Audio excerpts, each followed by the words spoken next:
Hello friends, welcome to Deepti nursing classes. आज का हमारा टॉपिक है emphysema. Definition: emphysema is a chronic lung disease in which the alveoli air sac are permanently damaged and enlarged, leading to reduced surface area for gaseous exchange and difficulty in breathing. Emphysema एक chronic lung disease है जिसमें lungs के alveoli air sac damage हो जाते हैं और उनकी elasticity कम हो जाती है, जिससे गैस एक्सचेंज कम हो जाता है और ब्रीदिंग डिफ़िकल्टी हो जाती है। हम इसे डिटेल में देखें तो नॉर्मल लंग्स में एल्वेलाई बैलून की तरह एक्सपेंड और कॉन्ट्रैक्ट होते हैं। एम्फाइसीमा में ये एल्वेलाई परमानेंटली स्ट्रेच हो जाते हैं। हवा अंदर तो चली जाती है पर बाहर प्रॉपरली नहीं निकल पाती, जिसकी वजह से ब्रीदिंग डिफ़िकल्टी हो जाती है।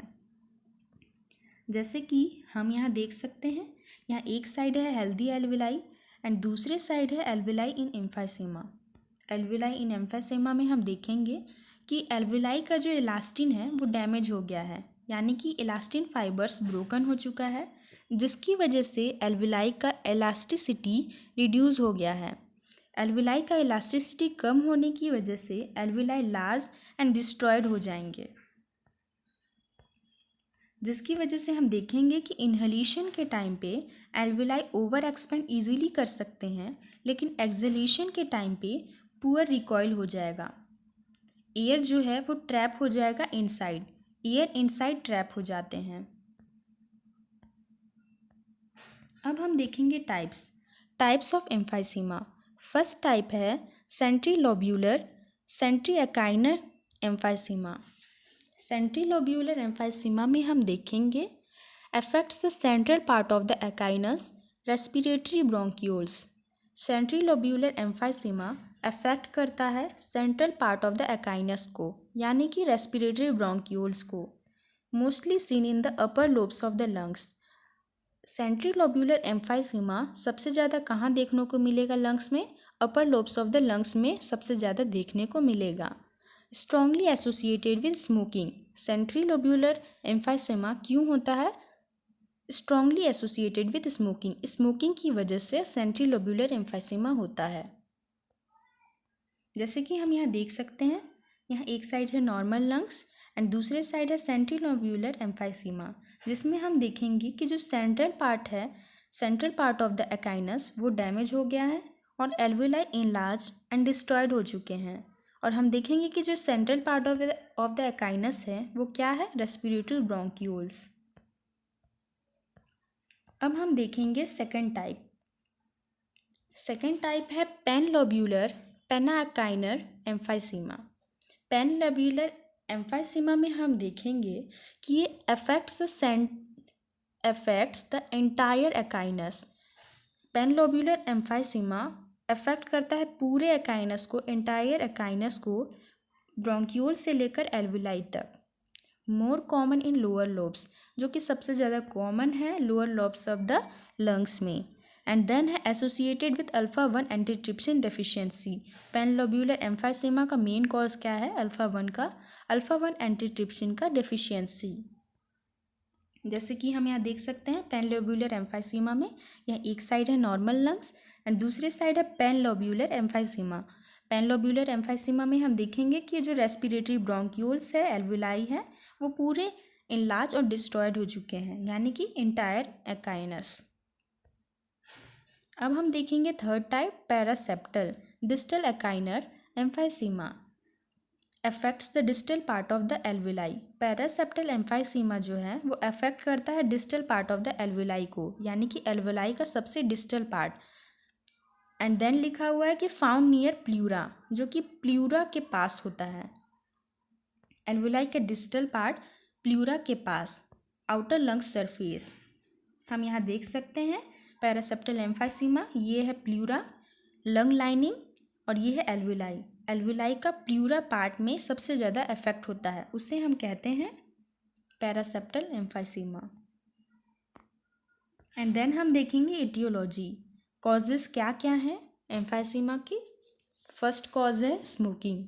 स्मोकिंग की वजह से एम्फाइसेमा होगा। स्मोकिंग सबसे मेन कॉज है, कॉमन कॉज है एम्फाइसेमा का। सेकंड है एयर पॉल्यूशन, एयर पॉल्यूशन की वजह से एम्फाइसेमा हो सकता है। थर्ड है ऑक्यूपेशनल एक्सपोजर, ऑक्यूपेशनल एक्सपोजर की वजह से, जैसे कि डस्ट के एक्सपोज से, केमिकल्स या फिर फ्यूम्स के एक्सपोज से। एंड देन है genetic factors, alpha 1 antitrypsin deficiency, genetic factors की वजह से एम्फाइसेमा हो सकता है अगर अल्फ़ा 1 एंटीट्रिप्सिन का डेफिशिएंसी हो तो। एंड देन है एजिंग, एजिंग की वजह से एम्फाइसेमा हो सकता है। अब हम देखेंगे क्लिनिकल मैनिफेस्टेशन, पेशेंट में कौन कौन से सिम्टम्स देखने को मिलते हैं। फर्स्ट सिम्टम्स है shortness of breathing, shortness of breathing देखने को मिलेगा एम्फाइसेमा पेशेंट में, जो कि मेन सिम्टम्स है सांस फूलना या सांस लेने में तकलीफ। एंड सेकेंड है क्रोनिक कफ, क्रोनिक कफ देखने को मिलेगा।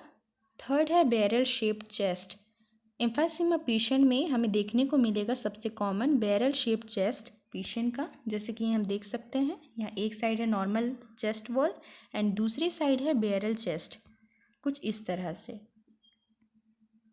एंड देन है फैटिक, फैटिक देखने को मिलेगा एम्फाइसेमा पेशेंट में।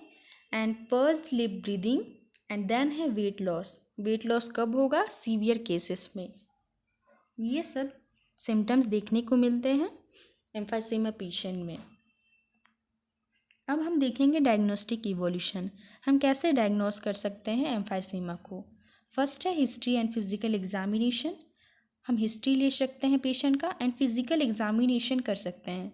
फिजिकल एग्जामिनेशन में हम चेस्ट भी देख सकते हैं, चेस्ट वॉल, जैसे कि हमने पहले देखा कि एम्फाइसेमा पेशेंट को क्या होगा, बैरल शेप चेस्ट, ये हम फिजिकल एग्जामिनेशन में ऑब्जर्व कर सकते हैं।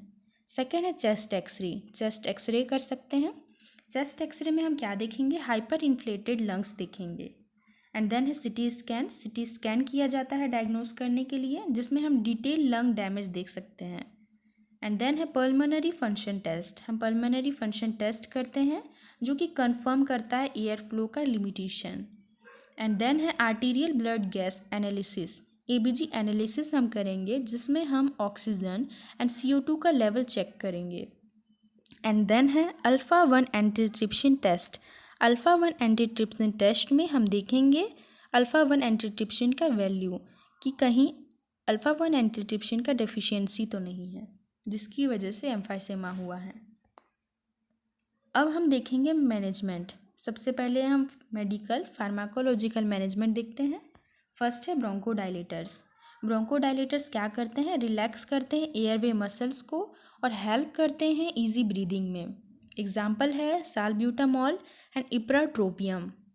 सेकेंड है कॉर्टिकोस्टेरॉइड्स, हम कॉर्टिकोस्टेरॉइड्स दे सकते हैं एम्फाइसेमा पेशेंट को, जो क्या करता है, रिड्यूस करता है इन्फ्लामेशन को इन एयरवे, एयरवे का इन्फ्लामेशन को रिड्यूस करेगा कॉर्टिकोस्टेरॉइड्स। एग्जाम्पल है ब्यूटसोनाइड एंड प्रेडनिसोलोन। एंड देन है थर्ड एंटीबायोटिक्स, एंटीबायोटिक्स में हम क्या देंगे, एग्जाम्पल है एमॉक्सिसिलिन एंड सेफ्ट्रियाक्सोन।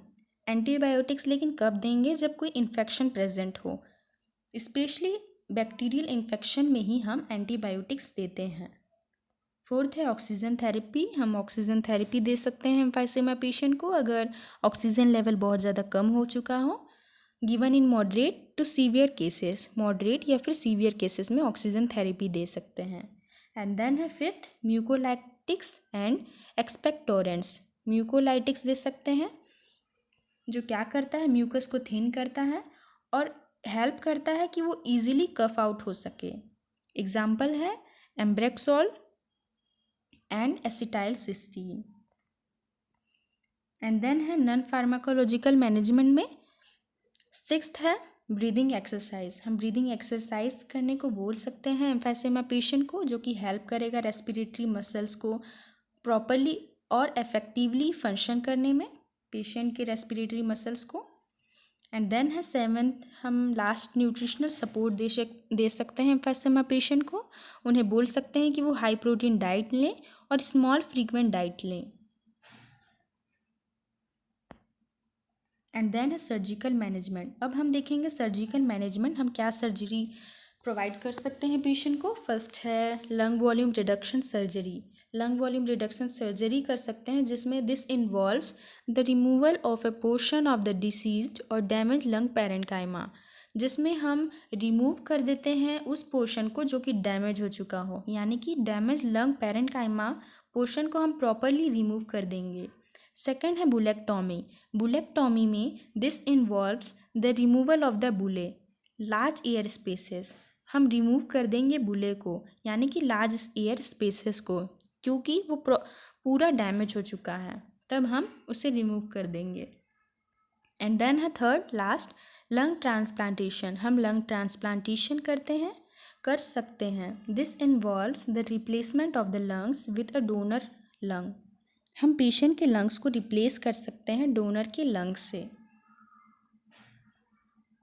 अब हम देखेंगे प्रिवेंशन, हम कैसे प्रिवेंट हो सकते हैं रेस्पिरेटरी इन्फेक्शन से, एम्फाइसीमा से। सबसे फर्स्ट है हम एम्फाइसीमा से कैसे प्रिवेंट हो सकते हैं। Smoking cessation. स्मोकिंग सेसेशन सबसे इम्पॉर्टेंट प्रिवेंशन है, सबसे मेन प्रिवेंशन है एम्फाइसीमा के लिए, क्योंकि एम्फाइसीमा मोस्टली स्मोकिंग की ही वजह से होता है, तो हमें स्मोकिंग अवॉइड करना चाहिए। सेकंड है यूज़ मास्क, हमें मास्क का यूज़ करना चाहिए। थर्ड है वैक्सीनेशन, वैक्सीनेशन की हेल्प से हम प्रिवेंट हो सकते हैं। एंड लास्ट है हेल्दी लाइफस्टाइल, हेल्दी लाइफस्टाइल की वजह से हम प्रिवेंट हो सकते हैं कोई भी रेस्पिरेटरी इन्फेक्शन से, रेस्पिरेटरी डिसऑर्डर्स से या फिर एम्फाइसीमा से। इसी के साथ आज का हमारा टॉपिक यहीं ख़त्म होता है। अगर वीडियो हेल्पफुल लगी हो तो प्लीज़ लाइक एंड सब्सक्राइब करें। मिलते हैं नेक्स्ट वीडियो में। Thank you.